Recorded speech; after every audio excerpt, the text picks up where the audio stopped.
I'm going to talk about something I've always wanted to talk about, but haven't really had a chance to do it until September, when I was invited to go to this event called Zen 2.0, which was held in Kamakura, Japan. It was the first of its kind, and they said, well, what do you want to talk about? And I thought, well, you know, Peter had this great relationship with Japan, and this was the talk I gave.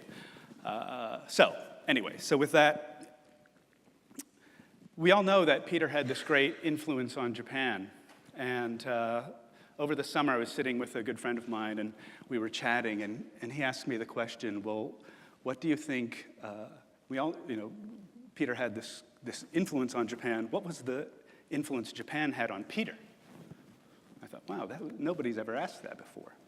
And so I thought about it for a while, and kind of tongue-in-cheek said, well, you know, there was this love affair. And he, his head snaps back, and I said, no, it's not what you're thinking of at all. It's not with a person, it's with art. And the Sanso collection is considered to be one of the great collections in the West of Japanese painting, unlike many Western collections of Japanese art, which revolve around woodblock prints. One of the things that's interesting and unique, I think, about the Sanso collection or the Drucker collection was that it was about painting. And it has an enormous breadth of painting. And I think one of the things that was also interesting about it was that he collected what he loved. You know? And so I got to go into researching the relationship with the painting and the art. And if you go to Japan, you can get this book called Masterpieces of the Sanso Collection, which was a fantastic compilation of his art. And in doing this research, it became clear that the art was not just about, that it served many roles in his life, right? And that, that's my son, by the way. Where are you? Oh, hi. He'll be 2 next month. So, which means my wife and I haven't slept in 2.5 years, basically, including last night. So as a foot kicked me in the face at 2 o'clock in the morning. But anyway, the collection went on tour in Japan in 2015 and was quite amazing. And it wasn't just a display about art. It was really a display about Peter and his relationship, Peter and Doris and their relationship to art. And it was a love affair in a way that, if you read what he writes and what Doris spoke about, was kind of an existential necessity to him. And there were times when he was living in Washington during the war, where he would go to the Sackler or the Freer, which were specialized museums in Japanese art, and he would say that I went there. He would go there as often as he could, and he said, I went there to recover my sanity and perspective of the world. So that there was something about this relationship that was revivifying or rejuvenating. One of our great friends of the Drucker School is Bruce Rosenstein, and he has a book called Living in More Than One World, and it was clear, the notion that you should have something besides your work that is part of you, that is an essential part of you. For me, it's cooking and architecture.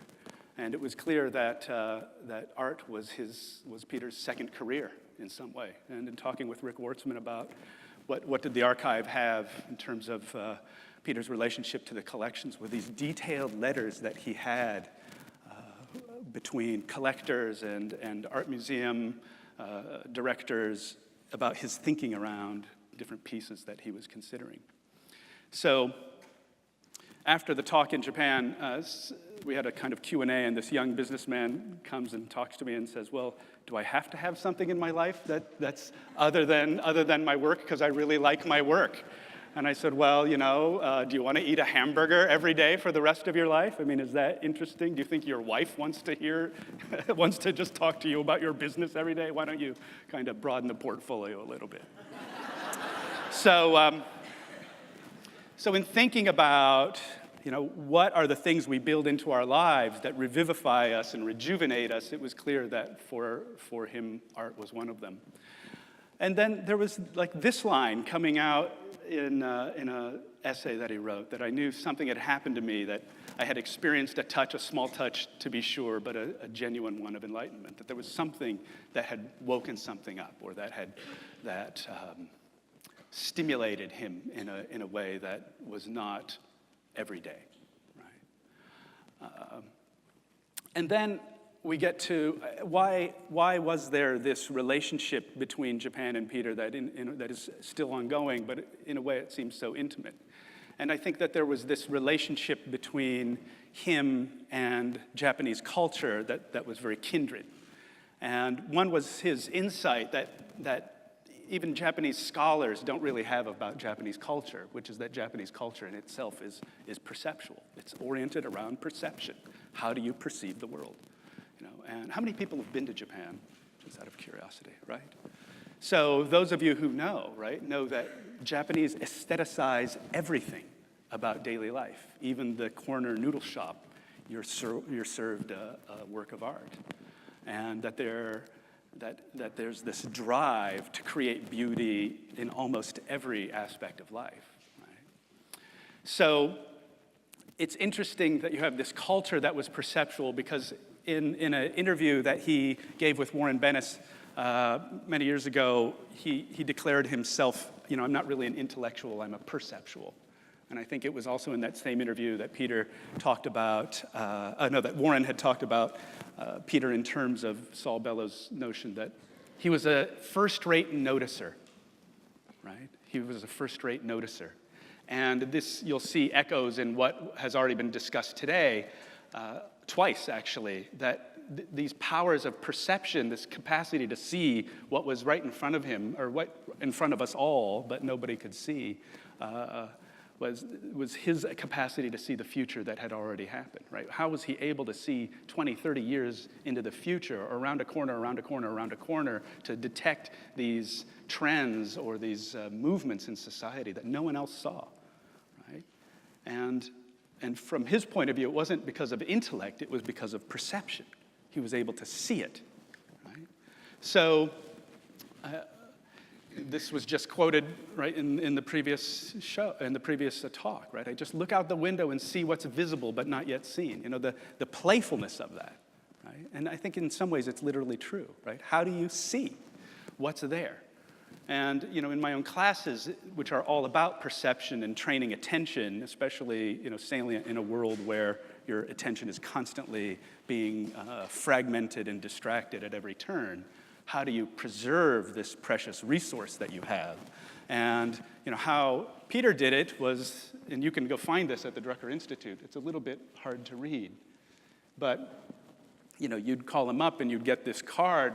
Mr. Peter Drucker appreciates your kind interest, but is unable to endorse or review books, manuscripts, proposals, to appear on radio or television, to join boards or panels of any kind, to participate in surveys or focus groups, right? And on and on and on, right? So, what do you think he's doing?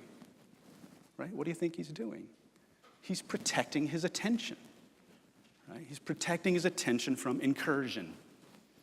And when I go talk to people, one of the first themes that comes out is not about stress or something like that. It's about distraction. How do I actually focus on what I need to do, right? How many people have meetings that have device-free policies? Anybody? Right? 2? So that means the rest of you don't, right? So what does that mean about your own effectiveness or your own resolve? So he had this understanding that protecting his own attention was essential to functioning well, right? And going on, right, we are, I think, therefore I am culture, right? And that education for us is about thinking. We train people to analyze and to rationalize. And that is only part of what it means to be human, and Drucker recognized this. And this was this quote is one of the things that inspired me to create these classes, was that we will balance the conceptual with the perceptual, right? That we train the conceptual, rational aspect of a human being, but we also, in a changing world, you also need to train the perceptual capacity. to be able to see the changing world that's there, right? And that for him in the 21st century, this was the archetype of what it meant to be educated.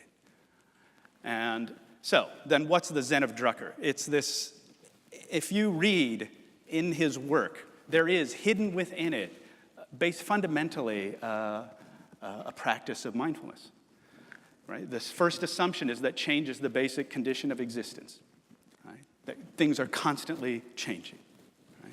And that human perception is clouded by emotion, cultural assumptions, unconscious habits, right?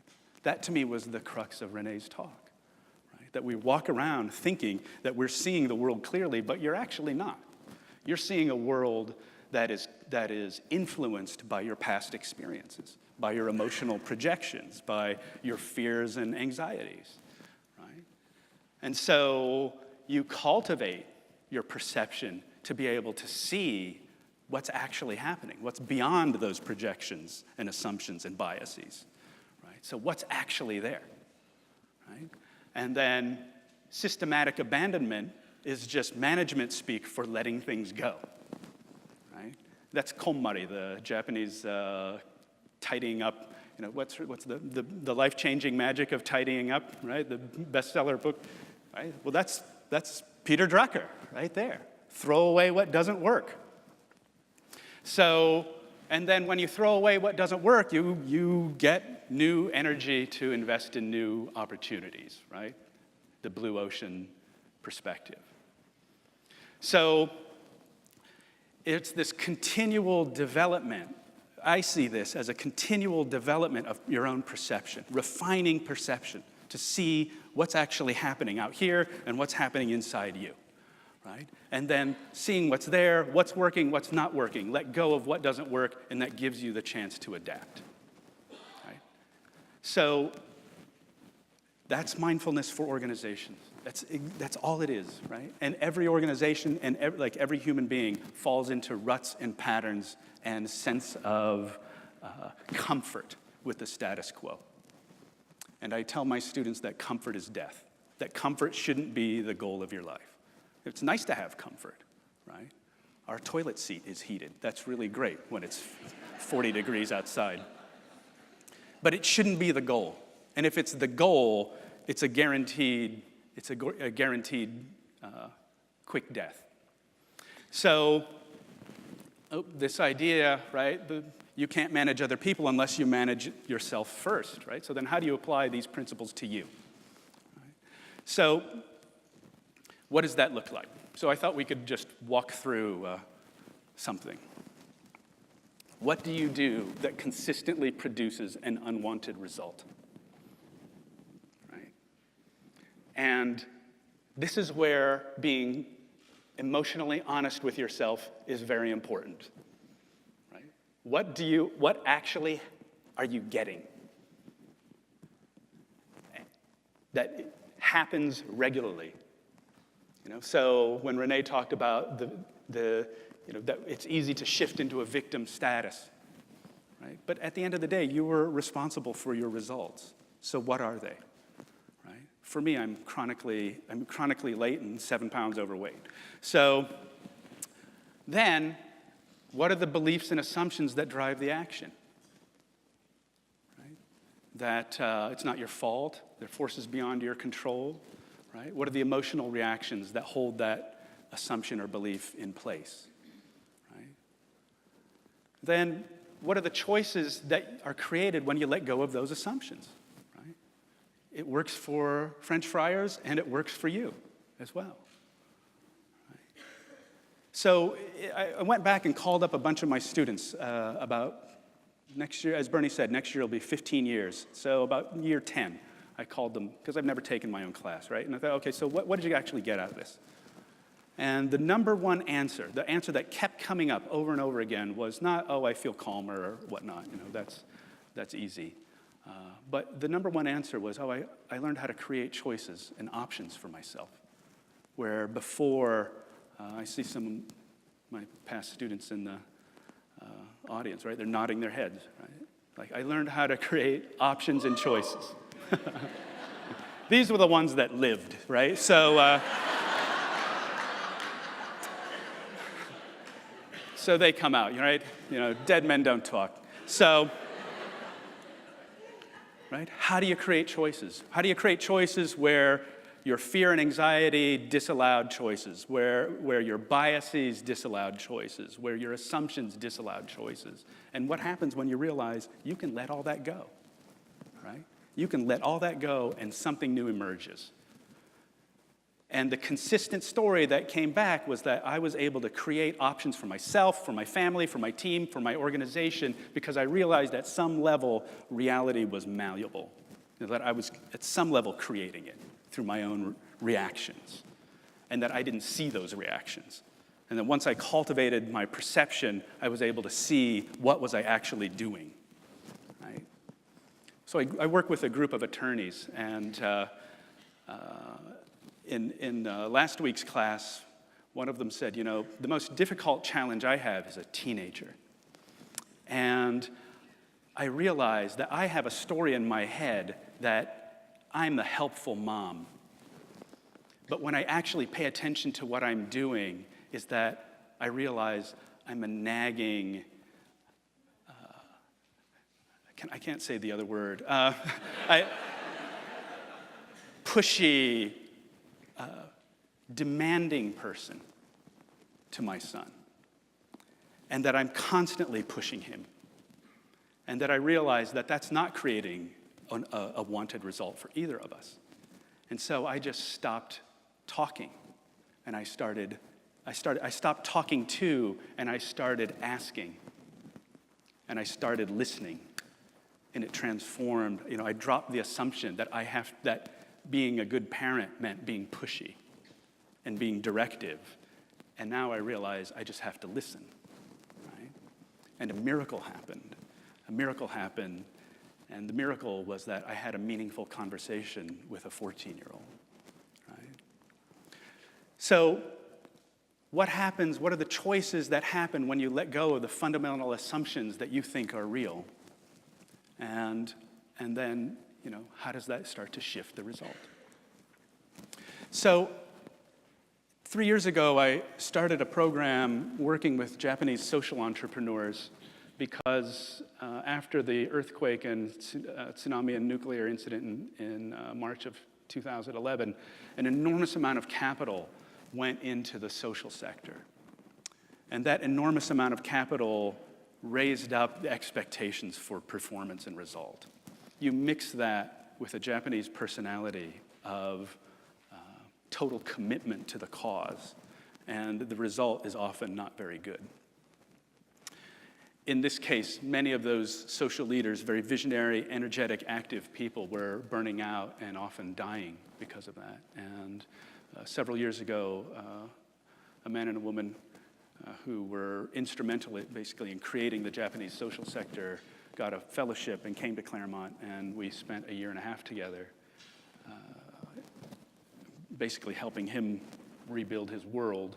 And then when he went back, he took what he learned and helped to start to rebuild the social innovation sector in Japan. And part of our idea was that we should kind of export what we had here to them. And every year we gather a cohort of social innovation leaders who are really, truly remarkable human beings that you would find just simply stunning to talk to in their vision and energy and wisdom and knowledge. So we made this plan of creating this cohort of folks, and that every year the cohort goes through a process of self-development. And then every year we recruit another cohort. And then so next year will be season 3, as we call it. And this is the map of a young woman who's quite a visionary leader, works with migrant youth in Tokyo. And the quality of her vision is not matched by the quality of her capacity to organize. And so she's exhausted. And she went through this process. So this is her map of kind of answering these questions that I just posed on stage. And so she realized that her unwanted result was kind of frustration and a lack of organization. And that she stepped back into that process and realized that she was operating with two assumptions. Because she was the head of the organization, she had to do everything. And because she was the head of the organization, it was not possible for her to ask for help. Right? And so the result was that she said, this thing that I have to do takes me 10 days to do it. The result is not that good, and at the end of it, I don't feel like I'm really a worthy human being. Once she identified these two kind of lines in the code that resulted in this process or in this outcome, she let it go. And the way we design our programs is that we have a day on, and then we have about 10 days of space where they have what we call experimental time, where they run a bunch of experiments. And then they come back and report the result of their experiments. And they came back, and she said, she was totally different. And I said, so what changed? She said, I realized there were two people on my team that were brilliant at organizing. And so I just asked them to do it. And she said, what astonished me was that in what took me 10 days to do in a kind of, not so good way, they did in 10 minutes, right? And it was excellent. So when we talk about the productivity of knowledge workers, which is another one of Peter's great themes, simply by shifting belief systems and changing action, you have nonlinear growths in productivity. Right? So what took 10 days is now 10 minutes, and the result is 100 times better. So that's the kind of thing that's possible when you have a systematic way of understanding your own mind.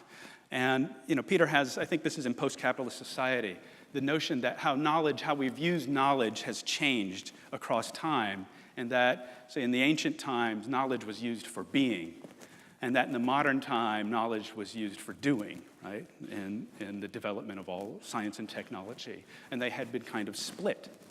But what I think what's happening now is by having a systematic practice of self-management, and now in year 15, I realize it's not just managing, it's really about self-transforming. How do you transform yourself in a time of real great change, is that this loop has become reconnected at some level, or connected in a way it hasn't been before. So then there was this. And Cecily, if there's an extra one of these lying around, this is my favorite, all right? So this is a painting by Zen master Hakuin, which is part of the collection. And Zen masters took up painting at the end of their lives. And they were ways of kind of a dashboard of showing your spiritual growth, right? And that the quality of the painting showed the quality of the person in a way. And so you would this is a painting of Bodhidharma, who was the person who brought Zen to Asia from India. And so he's kind of a important figure, you would say, right? And so so you do this painting over and over and over again, and that the quality of the painting showed the quality of the person, right? And what I try to do in my work is how do you refine yourself in this kind of continual process of looking at what's going on inside you.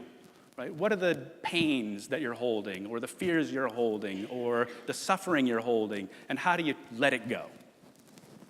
Right? And then when you let it go, there's energy that's released, or generated, or created, which then goes back into your life. Right? And that your own results are a marker of that internal quality. And I think as a culture, that's something that we've forgotten. As we all know, he had the Monday morning difference, right? Which was, don't tell me what you're going to do. Don't tell me that you had a great day at Drucker Day. What I'm really interested in is, on Monday morning, what are you going to do differently? So that's where I kind of want to leave it. Like, what on Monday morning are you going to do differently?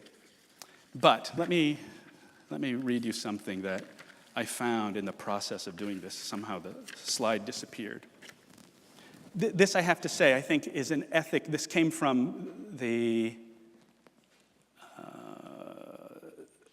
ecological vision, and a vision of what does it mean to be a person functioning in the world of 2017. And this, I have to say, is my own personal ethic, and I hope what my students receive as well. But wisdom rather than knowledge, right? Wisdom rather than knowledge. Self-control rather than power.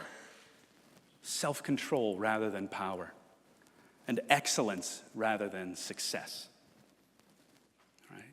If your organization or your family or even yourself oriented around wisdom, self-control, and excellence versus gaining more knowledge, gaining more power, and gaining more success, what would be different for you? Thank you.